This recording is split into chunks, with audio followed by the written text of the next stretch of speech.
அனைவருக்கும் மாலை வணக்கம். கடந்த வியாழக்கிழமை நடைபெறாத வகுப்புக்குரிய பதில் வகுப்பு நேற்று நடத்துவா சொல்லியிருந்தாலும் சில வகுப்புகள் நடைபெற்றதால நடத்த முடியவில்லை. இன்றைக்கு வளமையான வகுப்பு நடைபெறுகிறது. விடுபட்ட வகுப்பு நடைபெறும். உங்களுக்கு இன்றைய திங்கட்கிழமை உங்களுக்குரிய வகுப்பிலே கடந்த வாரம் கலந்துரையாடிய வினாத்தாள தொடர்ச்சியை இன்றைய பார்ப்போம். வியாழக்கிழமை புதிய ஒரு வினாத்தாளோடு சந்திப்போம். இப்பொழுது உங்களுக்கு தெரியும், பல்வேறு போட்டி பயிற்சிகளுக்கான விண்ணப்பங்கள் கூறப்பட்டிருக்கிறது. கமநல சேவை உத்தியோகத்தர், சுங்கத்து உதவி அத்தியட்சகர், நீதிமன்ற MSO மற்றும் சட்டமானி பரீட்சைகள், இப்படி பல்வேறு பயிற்சிகள் விண்ணப்பங்கள் கூறப்பட்டிருந்தாலும் எல்லாத்திலையும் உளச்சார்பு என்ற வினாத்தால் நுண்ணறிவு வினாத்தால் ஒரு பிரதானமான வினாத்தாளாக அமையும். ஆனால் நாங்கள் பயிற்சிகளுக்கு முக்கியத்துவம் கொடுக்காமல் இருந்துவிட்டு அட்மிஷன் கார்டு வந்தா பிறகு படிச்சு ஒன்றும் செய்யல. அதே நேரம் ஒவ்வொருத்தரும் ஒவ்வொரு விதமா வழிகாட்டுவோம். ஒவ்வொரு பண்ண சொல்லிடும். ஒவ்வொருத்தரும் சொல்லிடும், நாங்கள் ஒவ்வொரு டைம் படிக்கல, நீங்க எல்லாம் படிக்கிறீங்க, நாங்கள் எல்லாம் கட்டிக்காரர், நீங்க எல்லாம் மொக்குகள் மாதிரி சொல்லி அதை நம்பி நீங்கள் படிக்காம விட்டுறாதீங்க. நீங்கள் கிளாஸுக்கு போனீங்களோ இல்லையோ, நீங்கள் படிக்க வேணும். பயிற்சி புத்தகங்களை எடுத்து செய்து பார்க்கணும். இந்த மற்ற ரிசோர்ஸ் சொன்னாலும் நீங்கள் உங்களோட சொந்த புத்தியை பயன்படுத்தணும். ஒரு வட்டத்தின் பரப்பளவை காணுங்கன்னு சொல்லி ஒரு கேள்வி வந்த என்னோட அதிபர் சேவைக்கு வந்து, அப்ப வட்டத்தின் பரப்பளவை காணுங்கன்னு சொன்னால் இந்த அரைவட்ட பரப்பளவு காண்றதுக்கு உங்களுக்கு சூத்திரம் தேவை. இப்ப சூத்திரம் தேவையில்லை, சூத்திரத்தை பயன்படுத்தாதீங்கன்னு சொல்றதெல்லாம் நம்ப கூடாது. வட்ட பரப்பளவு என்றால் இது சூத்திரம் வேலை பெய்யா தான். இது மேத்ஸ். இப்ப மேத்ஸ் தேவையில்லை என்று சொல்லியிருக்கலாம். எப்போ மேத்ஸ் தேவையில்லை என்று சொன்னால் 4 விடை வருகிற போது, பல்தேர்வு வினாக்களாக வருகிற போது மேத்ஸை பயன்படுத்தாமல் எலிமினேட் மெத்தட்ல செய்யும். 4 விடை தராமல் நீங்கள் விடையை காணுங்கன்னு சொல்லுகிற பொழுது இப்படி சூத்திரங்களை பயன்படுத்த வேண்டியும் பெறும். சிலருக்கு தேவைப்படாது, சிலருக்கு தேவைப்படும். அப்போ ஒரே அடியாக தேவையில்லை என்று தூக்கி எறிகிறாரு. ஆனால் எல்லா கணக்கையும் மேத்ஸுக்களான அனுகூலம் என்றும் தேவையில்லை. அப்ப பொருத்தமான சந்தர்ப்பத்துல பொருத்தமானதை பயன்படுத்தும். அதிர்ஷ்டவசமா ஒரு காலத்துல சில போட்டி பயிற்சிகளுக்கு, தேசிய நாடளாவிய சேவை போட்டி பயிற்சிகளுக்கு 50 MCQ நடந்து, அப்போ குருட்டுலக்கிலையும் பெறலாம். 4 ஒரு விடையாக்குன்னா சரி வரும், உங்களுக்கு அதிர்ஷ்டம் இருந்தா சரி. அப்படி நான் செய்து போட்டு இப்போ வந்து சூத்திரம் தேவையில்லை என்று சொன்னால் நீங்கள் சூத்திரத்தை பாடமாக்காமோ உங்களுக்கு MCQ வராமல் விடையை காணும் போட்டு வந்தால் செய்யல. அப்ப ஒரு தலைப்பட்சமாக ஐக்கியூக்கு பிராக்டிஸ் பண்ணக்கூடாது. அதாவது நாங்கள் இப்படித்தான் படிக்கணும், இப்படித்தான் அப்படி இல்லை. எல்லா வகையான வினாத்தாளர்களையும் எல்லா வகையான மெதட்டையும் தெரிஞ்சிருந்தால்தான் அந்த நேரம் எதை பயன்படுத்துகின்றது தெரியும். அப்ப பிரதானமான பிரச்சனை அது. அப்ப ஏதாவது ஒரு வழியில நீங்க பிராக்டிஸ் பண்ணி கொண்டுதான் இருக்கணும். சும்மா காசை கட்டி வகுப்புக்கு நெஞ்சு போட்டு வகுப்புல ஜாயின் பண்ணாம ரெக்கார்டிங்க பார்ப்ப வேண்டியிருந்தா கடந்த காலங்களில் பெற்றுக்கொண்ட அனுபவங்கள் உங்களுக்கு நல்ல உதாரணமாக இருக்கும் நினைக்கிறேன். அது ஆசிரியர் சேவை போட்டி பயிற்சியில நீங்கள் விட்ட தவறை திரும்பவும் விடாமல் இப்பொழுதிருந்தே பயிற்சி செய்து கொண்டிருக்கணும். அதுல நீங்கள் செய்த பிள்ளையாதான் என்னென்றால், ஒரு மாதம் கிளாஸ் ஜாயின் பண்றது, பிறகு ஜாயின் பண்ண காசை கட்டுறது, வகுப்புல ஜாயின் பண்றதுல ரெக்கார்டிங்கை பார்ப்போம்னு விட்டு கடைசி நேரம் பார்த்தால் ரெக்கார்டிங் நல்லா தான் இருக்கும். ஆனா செய்து பார்க்காம போய் பரீட்சையில இப்படி எழுதுகிறார். ஆகவே செய்து பாருங்க. எவ்வளவு தூரம் செய்து பார்க்குறீங்களோ அவ்வளவு தூரம் உங்களுக்குரிய புள்ளிகள் அதிகரிக்கும். மற்றபடி எல்லாரும் ஒவ்வொரு ஐடியாவை சொல்லுவோம், ஒவ்வொருத்தரும் ஒவ்வொரு விஷயத்த சொல்லுவோம். நான் அப்படி படித்தேன், நீங்கள் எப்படி படிங்கன்னு சொல்லி. ஆனால் நீங்கள் எப்படி யார் சொன்னாலும் உங்களுடைய அறிவு கட்டிய வகையில நீங்கள் சிறப்பாக செயற்பட வேண்டும். அந்த விஷயத்துல கவனமா இருந்தீங்கள் என்றால் உங்களை ஒரு தரம் அசைக்கலாம். இப்போ போட்டி பரீட்சைக்கு தயாராகிற பொழுது செய்து பார்க்கும். பிராக்டிஸ் தான் முக்கியம்.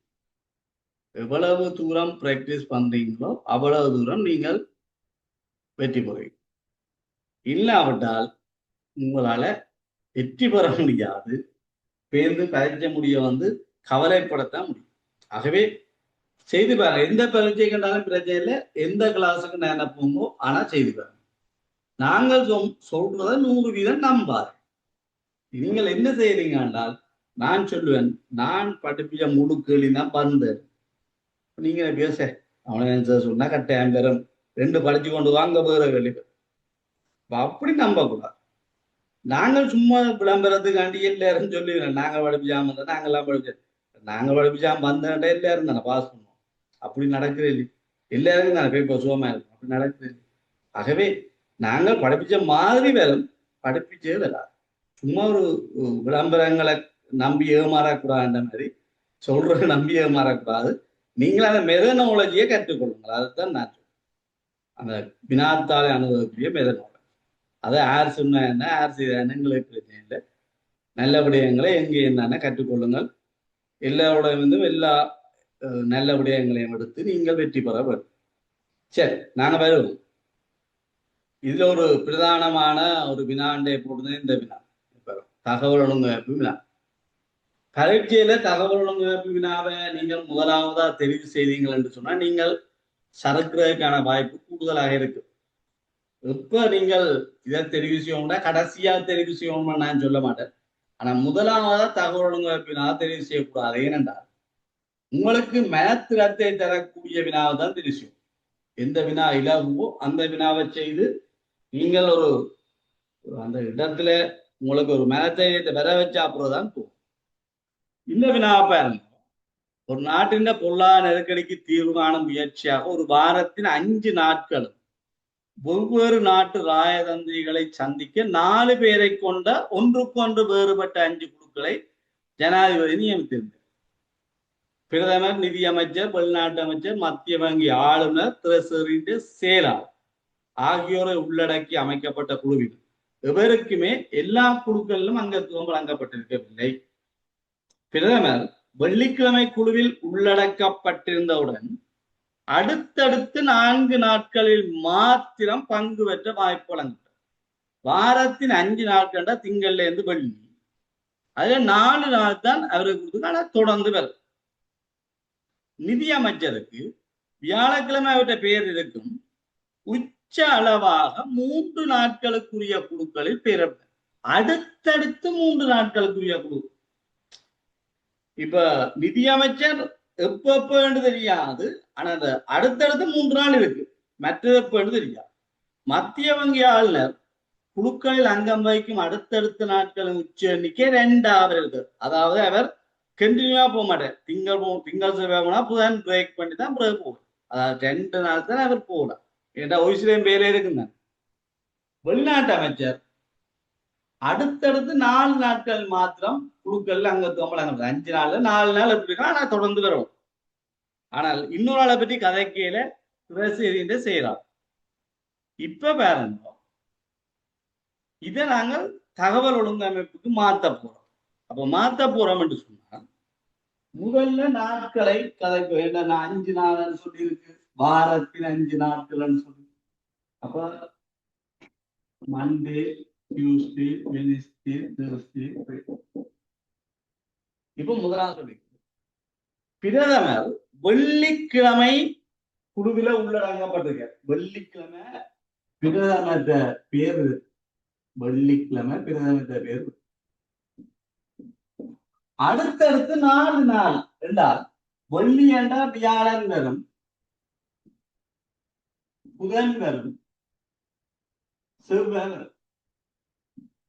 அப்ப பிரதமரை நீங்கள் இப்படி டிக் பண்ணலாம், அல்ல இங்க பேரழியும் போட்டு டிக் பண்ணலாம். தொடர்ந்து உங்களுக்கு கூடுதலான நேரத்தை எடுக்கும் என்று கருதுறாங்க. இங்க அனுப்பி வேற போடுங்க பிரதமர். அடுத்தது நிதி அமைச்சர், அடுத்தது வெளிநாட்டு அமைச்சர், மத்திய வங்கி ஆளுநர் செய்யலாம். இப்படி போட்டு அப்படி எழுதினால் உங்களுக்கு ஒரு சொல்ல திருப்பி எழுத வேண்டி வராது. அப்ப நீங்கள் உங்களுக்கு விளங்குற முறையில இதை குறிச்சாச்சு.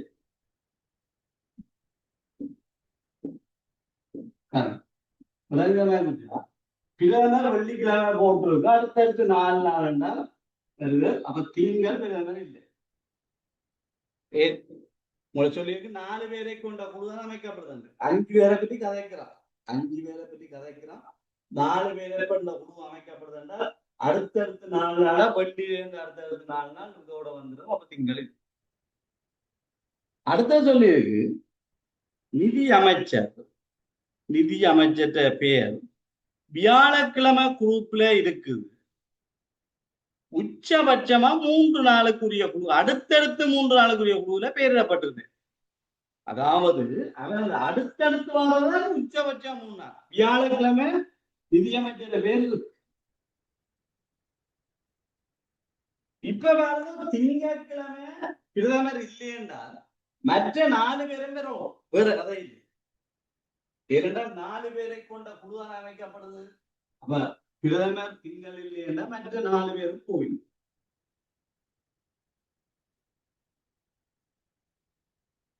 நிதியமைச்சர் இருக்கிறார். இந்த 3 திங்கள் செவ்வாய் புதன் வியாழன் வந்தால் அடுத்தடுத்து 3 நாளா வந்தான். இங்க அடுத்தடுத்து 4 நாளா வந்துடும். உச்சபட்சமா 3 நாள் தான் அவர் தொடர்ந்து வேலைக்கு வரலாம் என்று சொல்லி தொடர்ந்து மீட்டிங் வரலாம். ஒரு சில வேலை இருக்குந்தாங்க. அப்ப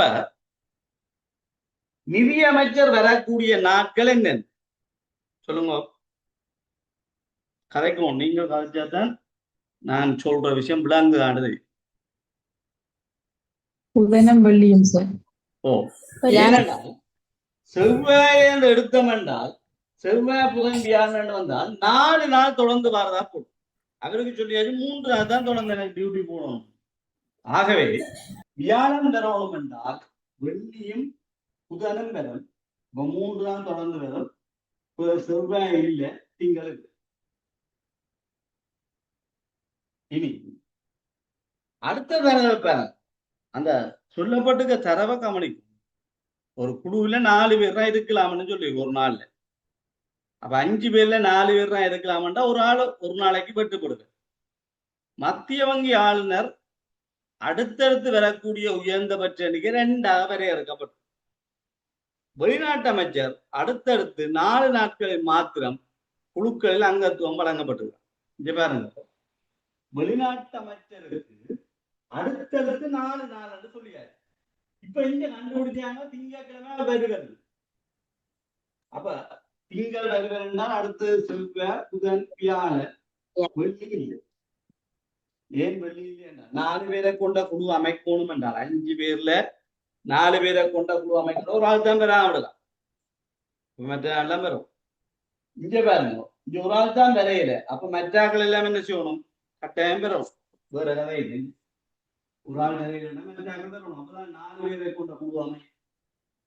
இங்க சொல்லிடலாம், இங்க சொல்லிடலாம், இங்க சொல்லலாம். வேற ஒரு ஆள் இல்லைன்னா இப்ப மற்ற 2 பேர். இனி இன்னொரு தகவல் சொல்லியிருக்கு.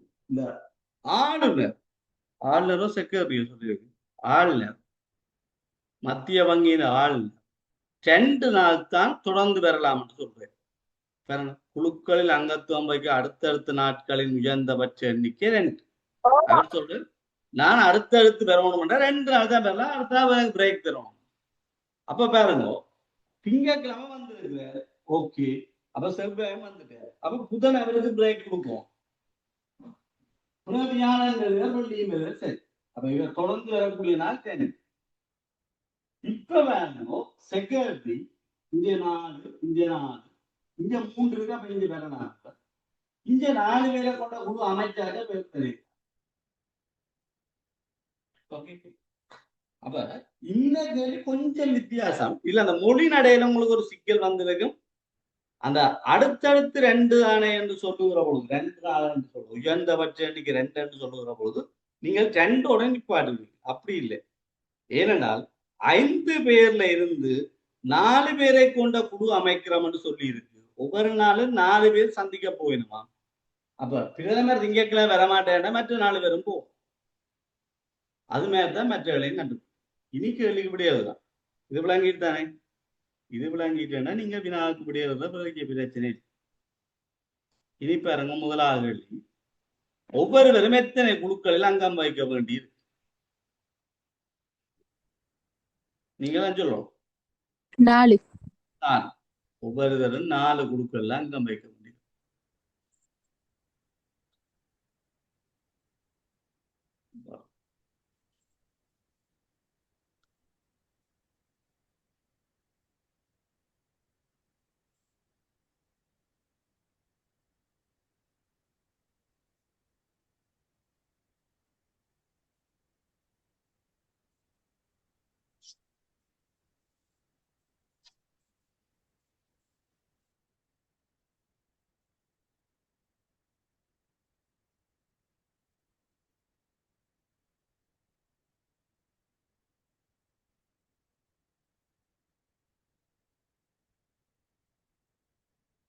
ஒவ்வொருவரும் 4 குழுக்கள்.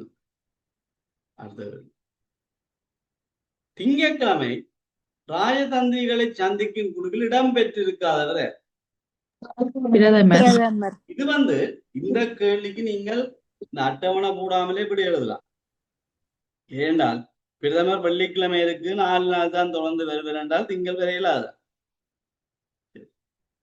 திரைசேரியின் செயலாளர் எத்தினத்தில் ராஜதந்திரிகளோட சந்திக்க மாட்டார்? வியாழன்.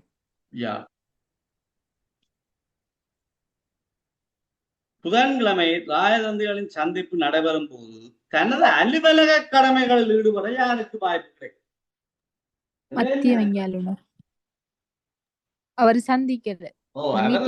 அந்த சந்திப்புக்கு வரையில என்ற அர்த்தம். புதன்கிழமை வராதால கவர்னர் ஆளுநர். அடுத்தது நிதி மற்றும் வெளிநாட்டு அமைச்சர் இருவரும் ஒன்றாக ராஜதந்திரிகளை சந்திக்க எந்தெந்த நாட்களில் வாய்ப்பு கிடைக்கும்? திங்கள், புதன், வியாழன். வெளிநாட்டு அமைச்சர் திங்கள் வரலாம், புதன் வரலாம், வியாழன் வரலாம். திங்கள், புதன், வியாழன். ஓகே, திருப்பி சொல்றேன் பாருங்க. இந்த கேள்வியில உள்ள மயக்கம் என்னண்டா, இதுலதான் நீங்க குழம்புவீங்க. உச்சபட்சமா 3 நாட்களுக்குரிய குழுக்களில் பெயரிடப்பட்டனர். உச்ச எண்ணிக்கை 2 என்றா நீங்க யோசிப்பீங்க மத்திய வங்கியாளர் 2 நாள் தான் பெறுவார். அது இல்லை, அடுத்தடுத்த நாட்களின் உச்ச எண்ணிக்கை தான் சொல்றேன். ஓகே, அப்ப திருப்பி நான் சொல்றீங்க பாருங்க. இந்த கவரேஜ் இஷ்யூ என்ன சொல்லுவோம்?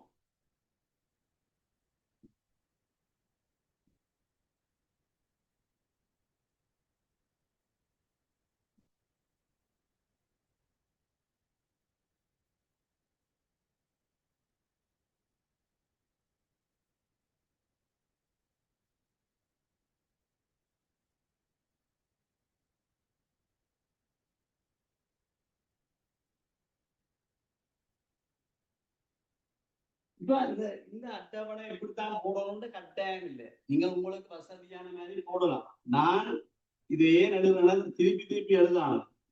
ஒரே இதுலயே போட்டால் சுகமா இருக்க போடு.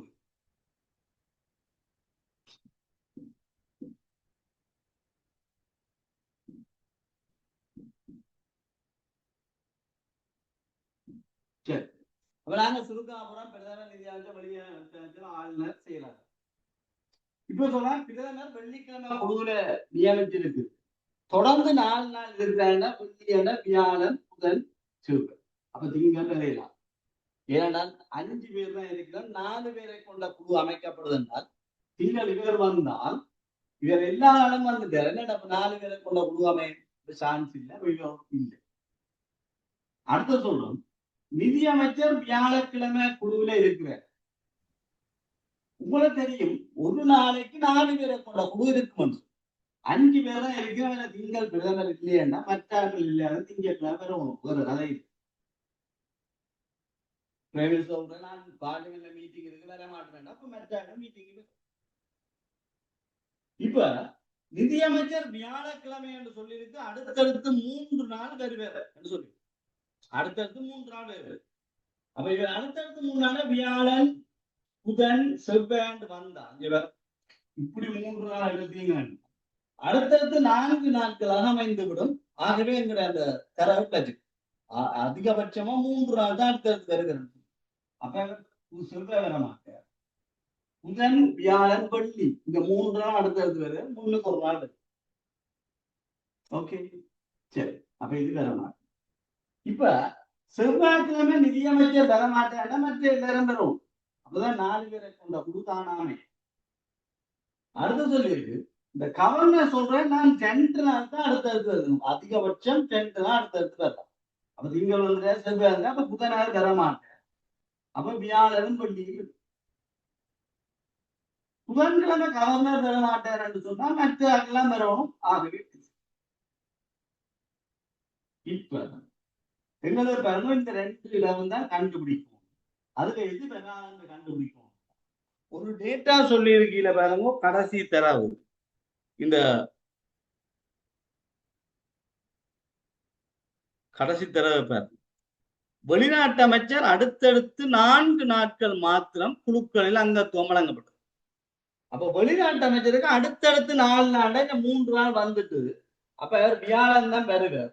ஆகவே அவர் வெள்ளி வரமா வியாழக்கிழமை 4 பேரை கொண்ட குழு அமைச்சாச்சு. அப்ப செயலாளர் கூடலாம் இங்க 3 பேர் அன்னைக்குதான் பெரும் பெறும். இவ்வளவுதான் விஷயம். இந்த தரவுகளை குறிக்கிறதுக்கு நீங்க நிதானமா குறிக்கலாம். 50களையும் செய்யலாம்னு சொல்லி நேற்று கொண்டு போறேன் எக்ஸாம். எம்சிக்யூ வந்தா செய்யலாம். இப்போ உங்களுக்கு கமன்ல நினைக்கிறது 1.5 மணி நேரம் பேப்பர். அப்ப பேப்பர்ல டைம் குடிச்சா என்ன செய்ய வேண்டாம், கனதி கூடும். கனதி கூடும் என்று சொன்னா அந்த வசன நடையில வார வினாக்கள் கூடும். அல்லது நீங்கள் செய்து பார்த்து போட வேண்டிய மாதிரி வரும். அப்ப கேள்வி பேப்பர் எப்படி வர வேண்டும் எங்களுக்கு தெரியாது. எக்ஸாம் போகதான் தெரியும். அப்ப அதுக்கு ஏற்றவாறு நாங்க தயாராகி கொண்டு போவோம். அடுத்த கேள்வி பாருங்க. இந்த எண்கோளத்தை ஏற்கனவே முந்தையும் செய்திருப்போம். இந்த எண்கோளம் நாங்கள் படிச்ச சில விடயங்களை தொட்டு கொண்டா போகும். நாங்கள் படிச்சிருக்கோம் கனம் வர்க்கம் என்று சொல்லி, அதாவது அடிப்படையான கணித செயல் கூட்டல் கழித்தல் பெருக்கல் பிரித்தல் என்ற அடிப்படையில தான் எல்லா வினாக்களும் அமையும், எண்கோளங்கள் எல்லாம் அமையும். ஆனா சில வேளைகள்ல வெளிப்படையா தெரியாத மாதிரி அமைப்புல இருக்கு. உதாரணமாக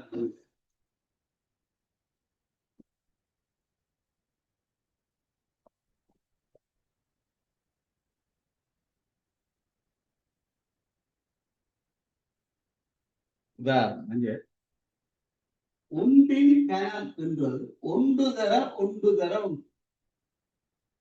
அந்த ஆரம்ப வகுப்பு கண்டபடியா அந்த விளக்கத்துக்காக 6 லட்சம். ஒன்றின் கனம் என்றால் ஒன்று தர ஒன்று தர ஒன்று, ஒன்று ஒன்று ஒன்று ஒன்று. ரெண்டின் கனம் என்றால் 2 தர 2 தர 2, 2 4 4 2. மூன்றின் கனம் என்றால் 3 தர 3 தர 3, 3 9 9 அப்ப இந்த கணங்கள் பாடமா இருக்கும். அல்லது பிரியா எழுதி பார்க்கும்.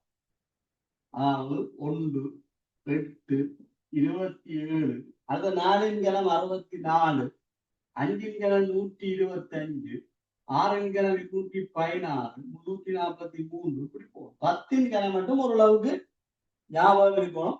பாடமாக்கி வச்சுக்க தெரியல, பார்த்த உடனே ஒரு மெமரிக்கு விரக்தியம் என்றா போகும்.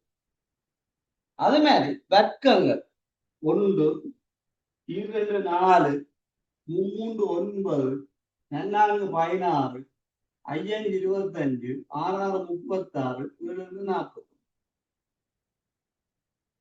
இந்த வர்க்கம் கணங்கள் ஓரளவுக்கு சின்ன வகுப்புலயே படிச்சு இந்த ஞாபகம் இருக்குன்னு நினைக்கிறேன். அது தெரிஞ்சால்தான் கூடுதலான எண்கோளங்கள் அப்படித்தானே வருது.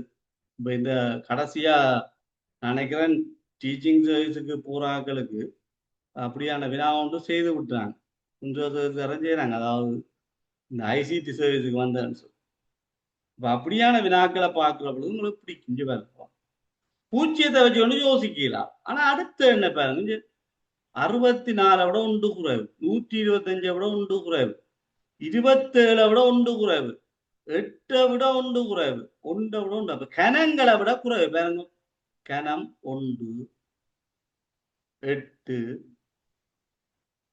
27 இதங்களை மைண்ட்ல வந்து இந்த விட சிம்பிளா பிடிச்சு. அடுத்து 64. அப்ப கணங்களை விட 1 குறைவு. அப்ப 125 நாள் அடுத்தது எத்தனை? 216 வரணும். ஆனால் இங்க எல்லாத்துலயும் 1 குறைஞ்சிருக்கவையால் இங்க 216, 215 என்று பேர். அவ்வளவுதான் விஷயம். அப்ப நீங்கள் எல்லா வினாக்களுக்கும் செய்து பார்த்துதான் போடணும் என்று தேவையில்லை. ஆனால் சூத்திரம் தேவையில்லைன்னு நினைக்கக்கூடாது. சில நேரங்களில் தேவைப்படும். பரப்பளவு கன அளவு அல்லது ஒரு சில வேளைகள்ல கூட்டுத்தொகை காண்றது, அதெல்லாம் அது கேள்வியை பொறுத்து. சரி, இப்ப அடுத்த பாருங்க, மேல உள்ள ஐடியா தான் கீழையும் பயன்படுத்தி என்ன செய்யுது? ஒன்று கூட்டி இருக்கு. ஒன்று கூட்டி இருக்கு அவ்வளவுதான். அப்ப 216 வந்து இது 217. 217. நீங்கள் இப்ப பரீட்சைக்கு இப்ப உங்களுக்கு இப்பதான் கோல் பண்ணி 3 மாதம் செல்லும் பரீட்சை நடக்குது அல்ல 2 மாதம் செல்லும். அந்த 2 மாதம் காண நீங்க படிக்கிறது 60 நாள் கிடையாது. ஒரு நாளைக்கு ஒரு பேப்பர் 50 செய்யலாம்னு யோசிக்காதீங்க. ஒரு மணித்தியாவது 35 40 படிவா சரியாச்சா காணும். அது 1 1 2 4 3 9 4 16.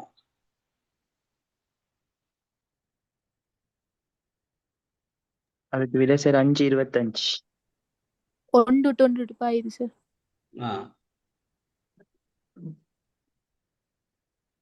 பாருங்க 1 2 3 4 அப்ப அடுத்தது 5. அடுத்த பாருங்க 1 4 9 16 அடுத்து. அப்ப இங்க என்ன வரப்பு 5ம் 25. இப்படி ஒன்றை விட்டு ஒன்று பார்க்கலாம். அல்லது பக்கத்துல பார்க்கலாம். 1ம் 1ம் பக்கம், 2ம் 2ம் பக்கம், 3ம் 3ம் பக்கம், 4ம் 4ம் பக்கம், 5ம் 5ம் பக்கம். அப்ப 5ம் 25ம் பக்கம். அப்ப இங்க அடுத்து வரும் என்ன கேட்டிருக்கு. அப்ப என்ன வரும் 5 மட்டும். அங்கால போகவே இல்லை. நீங்க 5 வர்க்கத்து போகுது. அடுத்தது பாருங்க அதுவும் அதே தான். 7 மட்டும் 15, 9 மட்டும் 17, 11 மட்டும் 19. அப்ப அடுத்தது இங்க 7 9 11 வருது. அப்ப அடுத்த எத்தனை வரும் 13. 13. அவ்வளவு. அப்ப நீங்கள் அதுக்கிடையில தொடர்பை கண்டுபிடிச்சாலும் விடி எழுதுற பொழுது எங்களுக்கு தேவையான மட்டுமல்லினா காணும். அடுத்து வரும் தான் 2 எண்ணும் தேவை. ஓகே. அடுத்த 3 4 7 6 8 24 5 12 119. அப்ப 7 24 என்ன?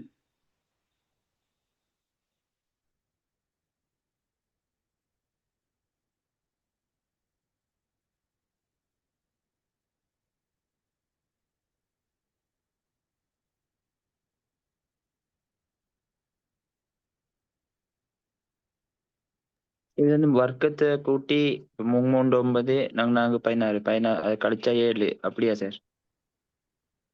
3 9 நாங்க 16. 16ல இருந்து 9 போனா 7. அடுத்த வேற 6 6 36. 6 6 36 എന്നിട്ട് 64 கழிச்சால் சரி. அடுத்த பாருங்க 5 25 12 144 கழிச்சால் சரி. அடுத்தது 7 7 49 24 24 444. 526. இந்த கணக்குல பழமையா வாரது கூட்டல் வர்க்கம் அப்படி வரும். இங்க கொஞ்சம் வித்தியாசம் இருக்கு. ஆனா ஜோதிட்டீங்க பிடிச்சிட்டீங்க. ரிலாக்ஸா இருக்கிற போது சிம்பிளா வர முடியாது. எக்ஸாம்பிள்ல மட்டும்தான் நாங்க சிக்கல்.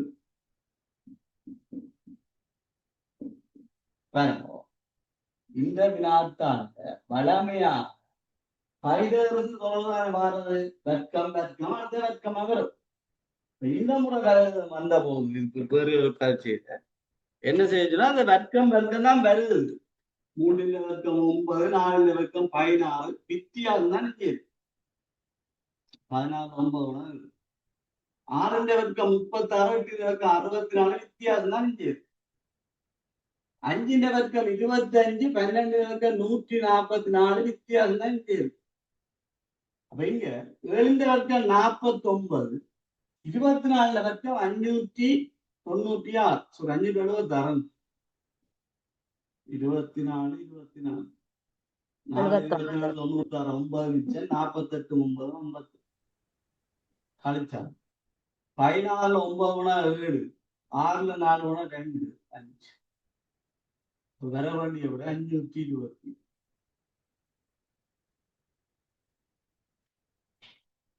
தெரியும்.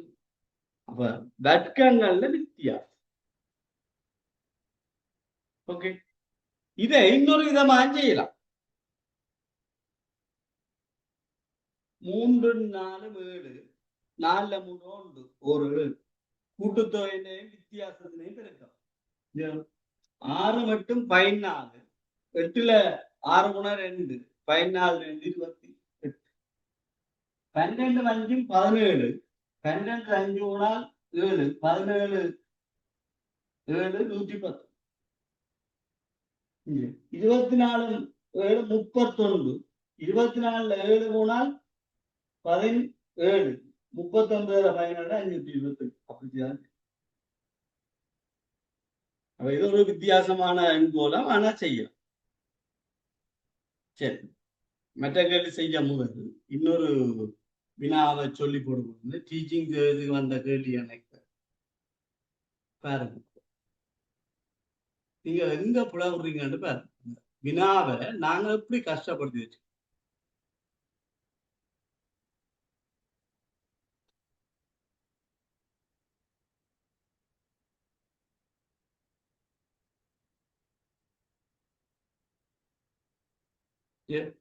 இந்த 29 டீச்சிங் எக்ஸாம் வந்தது, ஓப்பன் லிமிடெட் வழியா வந்தது 29. இந்த கேள்விக்கு ஒன்று வேறு இப்படி 4 விட இருந்தா சிம்பிளா அடிக்கலாம். ஒரு மாணவர் மாதிரியில் 7 3 பங்கினர் பெண் மாணவர். கேள்வி, மொத்த மாணவர்களின் எண்ணிக்கை 210. அவ்வளவுதான் விஷயம். 7ஆ பிரிச்சு 3 பங்கு பொம்பளைன்னு சொன்னா மொத்தம் 7 பங்கு. 7ஆல பிரிவிடக்கூடிய ஒரே ஒரு விடாங்கிறதான் பின்னத்துல கேள்வி போட்டான்னு சொல்லி. இந்த கேள்வி நீங்க செய்ய வழியாக செய்யலாம். நான் இதே கேள்வி செய்யுங்க. ஒரு ஆண் பெண் விகிதம் 3 4க்கு 12 5 வாங்குற காசு வந்துச்சுன்னா இத்தனை பேர் காசு கட்டையில கழகத்தில் உள்ள மொத்த அங்கத்தோட எண்ணிக்கை யாது என்ற ஒரு கேள்வி செய்து நாங்க ஞாபகம் இருக்க முடியும். அந்த கேள்வியை தான் இப்படி போட்டுங்க. அப்ப என்ன செய்தினோட அநேகமானாக்கள் பின்னம் எல்லாம் கண்டு சரி அப்படி இல்லை. கேள்விய வாசிக்க யோசிக்கவும். 7ல் 3 பங்கினர் பெண்மானம். 7ஆ பிரிச்சு 3 பங்கு பெண்கள். 7ஆ பிரிச்சோம்னா 7 பங்கு சனம் இருக்கும்.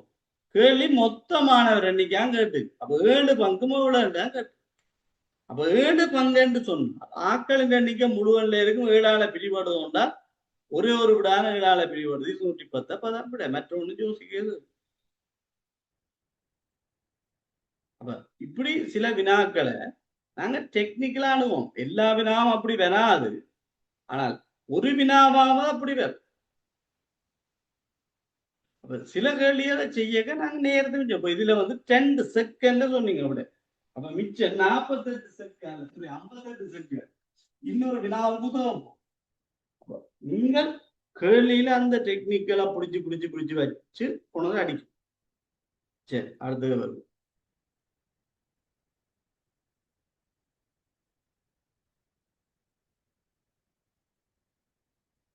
முதலாவது சொல்ல எங்களுக்கு தெரியல. ஒத்த சொல்லான்னு சொல்லி இருக்கான். தொடர்படாத சொல் உலோபி, இபரலன், பிசுனன், இறைஞா என்று சொல்லிக்க. இதுல இது தொடர்படாத சொல்லண்டால் எங்களுக்கு ஏதாவது தெரிஞ்ச மாதிரி இருக்கும் இல்லை. அதை விடுவோம், விட்டு போவோம். ஒன்றுதான். சரி, ஜனாதிபதி, பிரதமர், பாராளுமன்ற உறுப்பினர், சபாநாயகர்.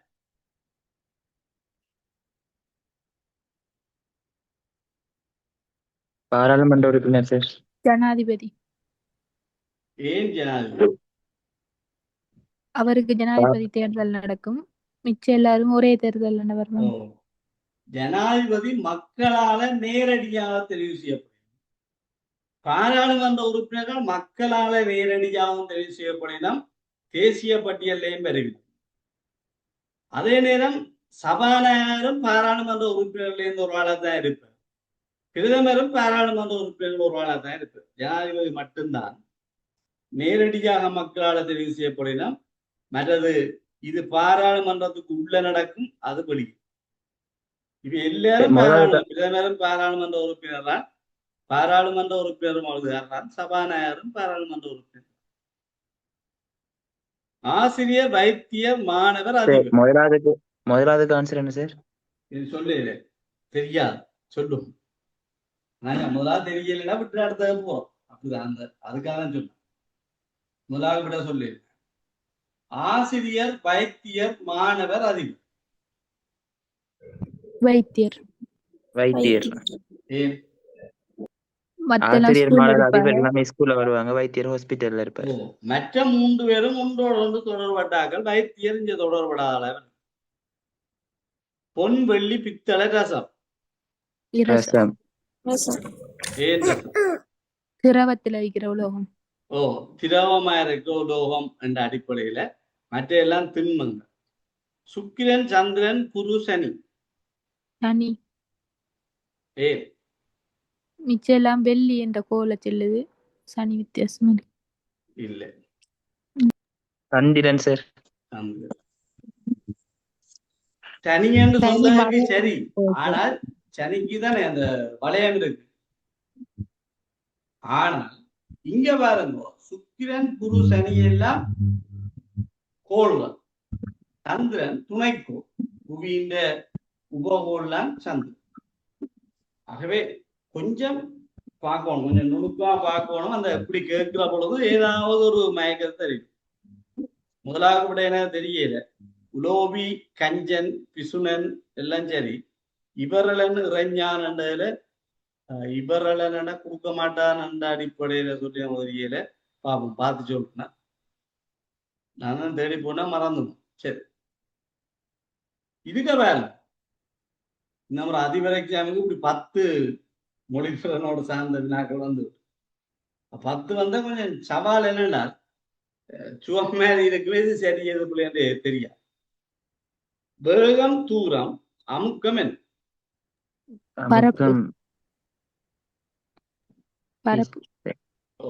வேகத்துக்கும் தூரத்துக்குமான தொடர்பு மாதிரி அமுக்கத்துக்கும் எதுக்கும் தொடர்பு இருக்கு. பரப்பளவு, விசையோ? விசை. என்னென்னால் சின்ன சிக்கல் இருக்குதான். இப்ப பிம்பங்கள் எத்தனை சவுண்டு கொண்டவங்க எத்தனை பிம்பம் தோன்றணும் உங்களுக்கு தான் கேட்டாங்க. டீச்சிங் களவாடிய போனது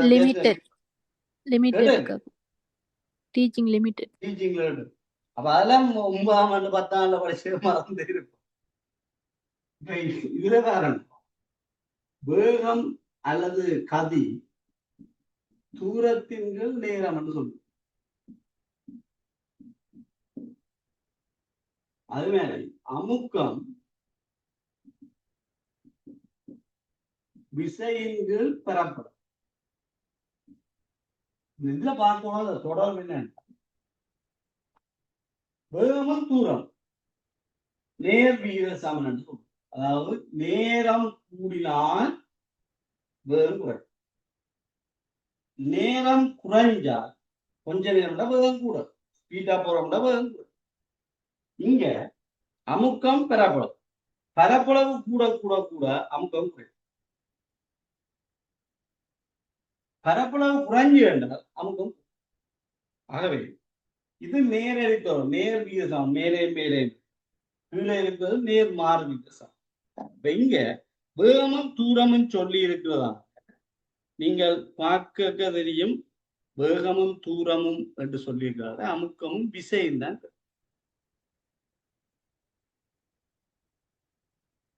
இது கொஞ்சம் பழைய பேப்பர்ல வந்த கேள்வி. லாரா கிரிக்கெட், ஆனந்தன் சதுரங்கம். விஸ்வநாத் ஆனந்த் தான் ஆனந்த் போட்டு இந்தியாவின் செஸ் சாம்பியன். இப்ப பிரக்ஞானந்தாக்கு முதல் சார் மாலத்தீவு கிரிக்கெட் ஆசி சொல்லுங்க. கிரிக்கெட் வெளியில விளையாடுற மாதிரி இப்ப சதுரங்கம் கரம்பெல்லாம் உள்ள விளையாடுறது, அப்ப எல்லை வந்து வெளியில விளையாடுறது அப்படி வராதா? ஓ, ஆனா இங்க என்னன்னா அந்த பேரோட தொடர்புறது லாரா கிரிக்கெட், லாரான்ற நபர் கிரிக்கெட் கிரிக்கெட். என்ற ஸ்போர்ட்ஸோட சம்பந்தப்பட்டவர். அப்ப ஆனந்த் ஓகே. என்றவர் இங்க இதோட சம்பந்தப்பட்டவர் என்ற மாதிரி யோசிக்கும். பொது அறிவு தான் இது. மாலத்தீவு ஆசியா, ஸ்வீடன் இது ஐரோப்பா. ஐரோப்பா. ஐரோப்பா கண்டத்துல இருக்கிற நாடு ஸ்வீடன், ஆசியா கண்டத்துல இருக்கிற நாடு மாலத்தீவு. இலங்கை பாக்கு நீர், எகிப்து என்று சுயஸ் கால்வாய். சுயஸ் கால்வாய். இதெல்லாம் ஓரளவுக்கு தெரிஞ்ச பொது அறிவு தானே. இப்ப கணக்கு அலாட்டி கொள்ளாம நீங்க தெரிவு செய்யலாம். சதுரங்கம் கரம் எல்லேன் கிரிக்கெட். கிரிக்கெட். இதைத்தான் நீங்க முதல் சொன்னீங்க. நான் நினைக்கிறேன் இந்த செய்து பார்த்த ஞாபகத்துல அந்த கேள்வி சொல்லிட்டீங்க. சதுரங்கம் கரம் ரெண்டும் இன்ட்ரோ கேம், அதாவது அந்த ஒரே மேசையில இருந்து நாங்கள் விளையாடக்கூடிய மாதிரி இருக்கும். எல்லையும் கிரிக்கெட்டும் மைதான விளையாட்டு, அதாவது ரெண்டுலேயும் பேட் மாதிரி ஒன்றால் அடிக்கிறோம், பந்து பயன்படுத்தப்படும். அப்படி பார்த்தா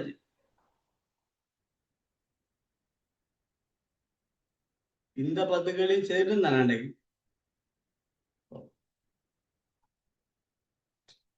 எல்லாம் செய்தாச்சு. இது செய்தாங்க. இது செஞ்சோம். ஓகே, இது செய்து நாங்களோ.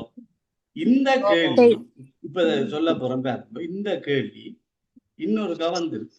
எப்ப வந்து சொல்லுங்க? டீச்சிங் எக்ஸாம் வந்து யாருக்கு வந்து என்றால் லிமிட்டெடுக்கு வந்து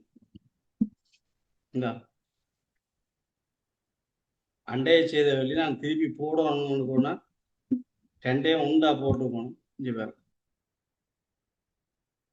அண்டைய செய்த கேள்வியும் இந்த கேள்விக்கும் என்ன தொடர்பு இருக்குன்னு பாரு. இப்ப நீங்க அதை அலடி கொள்ள தேவையில்லை. இப்ப பாருங்க, நாங்க அடுத்த வகுப்பு பேப்பர்ல போடுவேன். இது ஏற்கனவே செய்து நாங்க போன முதலாவது வகுப்புல செய்து நினைக்கிறேன். என்றாலும் போடுவேன் திருப்பி. ஏன்னா கிணவே பிறகுதான் இணைஞ்சீங்க. இப்ப உங்களுக்கு திருப்பி போடும். இது சொல்லப்படுது எதிர்பக்கங்களின் கூடுதலாக காணப்படுவோம். அங்கேயும் 7 சொன்னது நேற்று செய்த வினாவிலே. இதுலேயும் பாருங்க, நேற்றில் போனது திங்கக்கிழமை செய்து. இதுலேயும் சொல்லியிருக்கீங்க எதிர்பக்கங்களின் கூடுதொகை 7 ஒற்ற முகங்கள்ல கூடுதொகை 8 என்று சொல்றான். ஒட்டப்பட்டுள்ள முகங்கள்ல கூடுதொகை 8 என்று சொல்றான். இப்ப இந்த முறை கேட்க கூட்டுத்தொகை 7 என்று சொல்றான். அது சரி. ஆனால் ஒட்டுகிற பொழுது இரு பக்கங்களின் சம எண்ணிக்கைன்னு சொல்ற. அப்ப இந்த கேள்வி படிக்கலன்னு சொல்லல, படிச்சிருக்கோம். ஆனா அதுல மேம்பட்ட படிக்கும். அதுல ஒரு தட்டு, இங்க 2 தட்டு. அங்க ஒற்ற முகத்தை கூட்ட 8 என்று சொல்றோம், இங்க ஒற்ற முகங்கள் 2 சமன் என்று சொல்றோம். அவ்வளவுதான். அப்ப வினாவில எங்க சின்ன சின்ன சேஞ்ச் வருதுன்னு பார்க்கலாம். அடுத்த விஷயம், இது தாயக்கட்டை இப்படி தெரியுதாம், இந்த தாயக்கட்டை இப்படி தெரியுதா. அப்ப உங்களுக்கு இந்த 6 என்றது முன்னுக்கு வருது என்று சொன்னால் திருப்பம் இப்படி திருப்பினாதான் 6 என்றது முன்னுக்கு வரும்.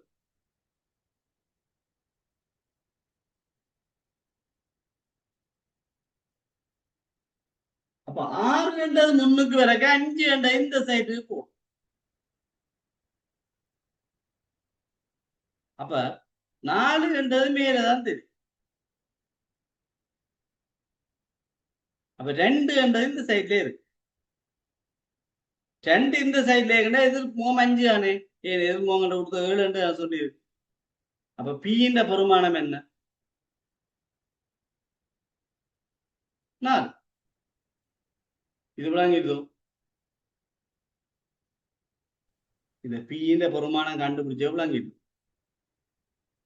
ஒருக்கா திருப்பி சொல்லுங்க சார். இப்ப பாருங்க பெண், உங்களுக்கு சொல்றான் எதிர்முகங்களை கொடுத்தது 7 இருக்குமாம். இங்க உங்களுக்கு தந்து தாயகட்ட எதிர்முகத்தை கூட்டினா 7 பேருமா. எங்களுக்கு இந்த தாயக்கட்டின படத்துல இங்க 2 என்றது இங்க தெரியும். ஆனா 2 இப்படி வச்சா இங்க முன்னுக்கு 1 2 வரணும், மேல 1 2 வரணும். ஆனா 1 2 வருதோ இல்லை, 6 2 தெரியுது. அப்ப இந்த தாயக்கட்டையத்தான் திருப்பி வச்சிருக்கு. திருப்பி வச்சா 6 இஞ்ச வருது. 6 இஞ்ச வருதுன்னால் இந்த சைட்ல போய் 5 இருக்கும், மேல 4 தானே இருக்கு. இந்த தாயக்கட்டைய தூக்கி கொண்டு இதுல வச்சா 6 முன்னுக்கு வரும். இப்படி திருப்புறீங்க, இப்படி திருப்புறீங்க, 6 முன்னுக்கு வரும், 5 இந்த சைடுக்கு போகணும், மேல 4. இங்க 2 இது முகம் 5 ஆன இருக்கணும். அப்ப அதுவும் சரி, ஓகே. இனிப்ப மேல 4 கீழே 3 வரும். எதிர்முகங்களை கூட 7 சொல்லி இங்க பாருங்க, முன்னுக்கு 1 மேல 3 ரெண்டா கியூ எத்தனை?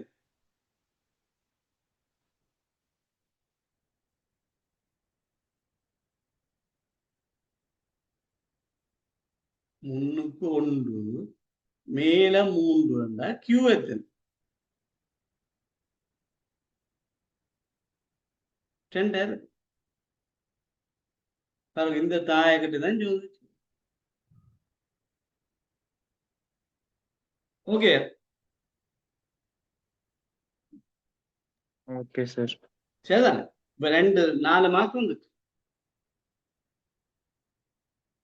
நீ அடுத்தது எஸ்ஸுக்கு வரும். 6 முன்னுக்கு வருதுன்னு சொன்னால் சார் நீங்க இந்த படம் ஷேர் பண்ணி ஆயிக்கிறீங்க, எஸ் எல்லாம் விளங்குது இல்லையே. படம் சேவனப்படையில இல்ல இல்ல, பழைய படத்தெல்லாம் பார்த்துட்டு இருக்கோம் நாங்க. பழைய படம் தான் சார் போட்டிருக்கீங்க, ஏபிசிடி. சாரி நீங்களும் சொல்லல, நானும் இந்த படம் தான் போடுறேன். இது வந்து இதுவரை இல்லையா உங்களுக்கு? இப்போ ஓகேயா? இது வரல சார், பழைய ஓகே படம் சார். தான் வந்தேன். சாரி, அப்ப நான் அதை வச்சு சொல்ல நீங்க ஜோதிச்சு வந்து இப்ப புதுசா கரைக்கிறேன் சொல்லணும். ஓகே,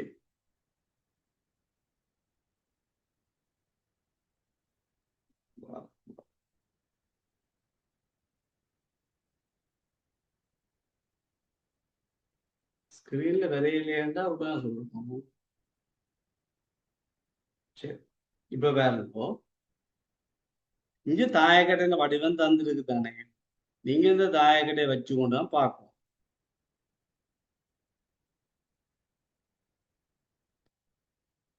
இப்ப முதலாவது பாருங்க 6 இஞ்சு இருக்கு.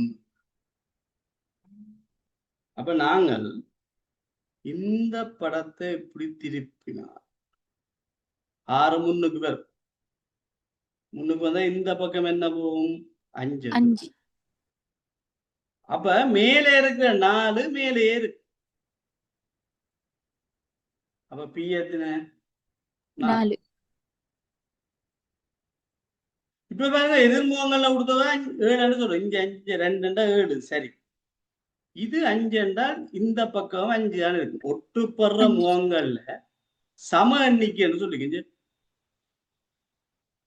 ஒன்றோடு தொட்டு கொண்டிருக்கும் இரு பக்கங்களிலும் சமனான புள்ளி காணப்படும். இஞ்சால 5 இஞ்சால 5. 6 முன்னுக்கு வந்துட்டு 5 இஞ்ச இருக்கு என்றால் இந்த எஸ் எத்தனையா இருக்கு?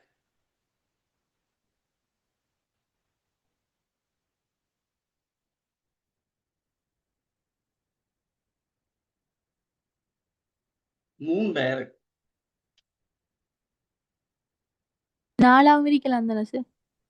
3 அல்லது 4 இருக்கு. 4 இருக்கீங்களா? ஏன் இருக்கீங்களா? இங்க பாருங்க, இந்த தாயக்கட்டையை நீங்கள் இப்படி திருப்பினா முன்னுக்கு 6 வந்து 5 இன்ச்சு ஆம்பர். 5 inch Amber.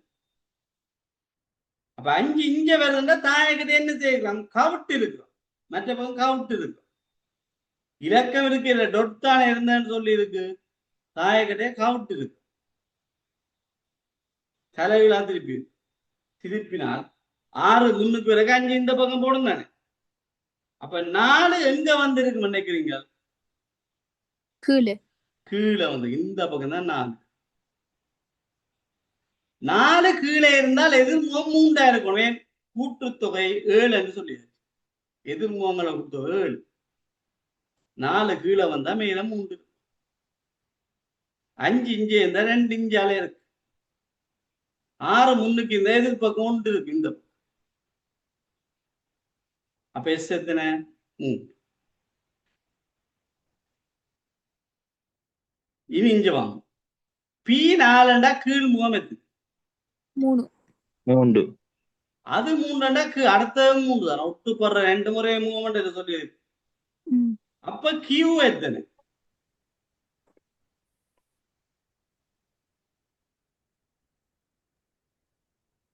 பாருங்க, வட்டம் போட்ட தாயக்கட்டையே பாரு.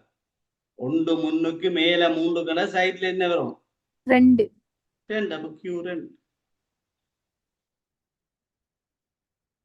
சரியோ? இத பாருங்க, முன்னுக்கு 6 என்றால் எதிர்முகம் 1. எதிர்முகம் 1 அங்காலயம் 1. 1 முன்னுக்கு சைட்ல 3 வருதுன்னு சொன்னால் 6 எவ்வளவு இருக்கு?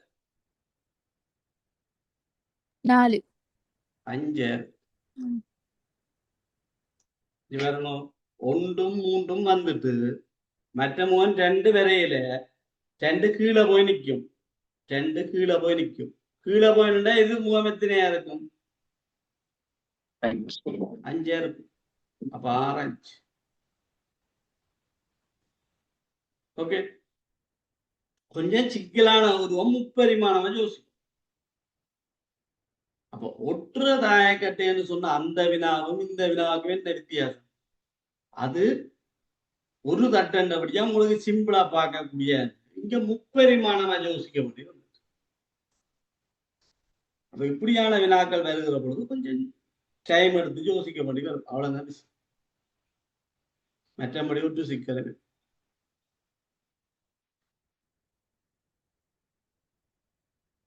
சரி, இன்றைக்கு உங்களோட வகுப்பை நான் நிப்பாட்டாக நடத்தினேன்ல, எனக்கு ஒரு வைத்தியசாலை போற அலுவலர் ஒன்று இருந்தால, ரெண்டாவது தொடர்ந்து வகுப்பு கட்டாயினதால இன்றைக்கு உங்களோட வகுப்பை ஒரு கொஞ்ச நேரம் தான் செய்ய மாட்டேன் காணிச்சதுன்னா, அடுத்த வகுப்பு வியாழக்கிழமை வகுப்பு நடைபெறும். நினைக்கிறேன் கிடைத்தல் உங்களோட வகுப்புக்கு ஏற்றமாறு மற்ற டைமோ மாற்ற வேண்டியது இல்லை. மேலதிகமாக ஒரு வகுப்பு செய்ய வேண்டி இருக்கிறது. கிடைத்தல் எப்பன்ற ஒரு கால் அதை சொல்லுங்க. நான் ஒரு கால் அதையும் ஒழுங்கு பண்ணி போட்டு வார வியாழக்கிழமை இன்னொரு வினாத்தாரோட சந்திப்போம். Okay, thank you, good night.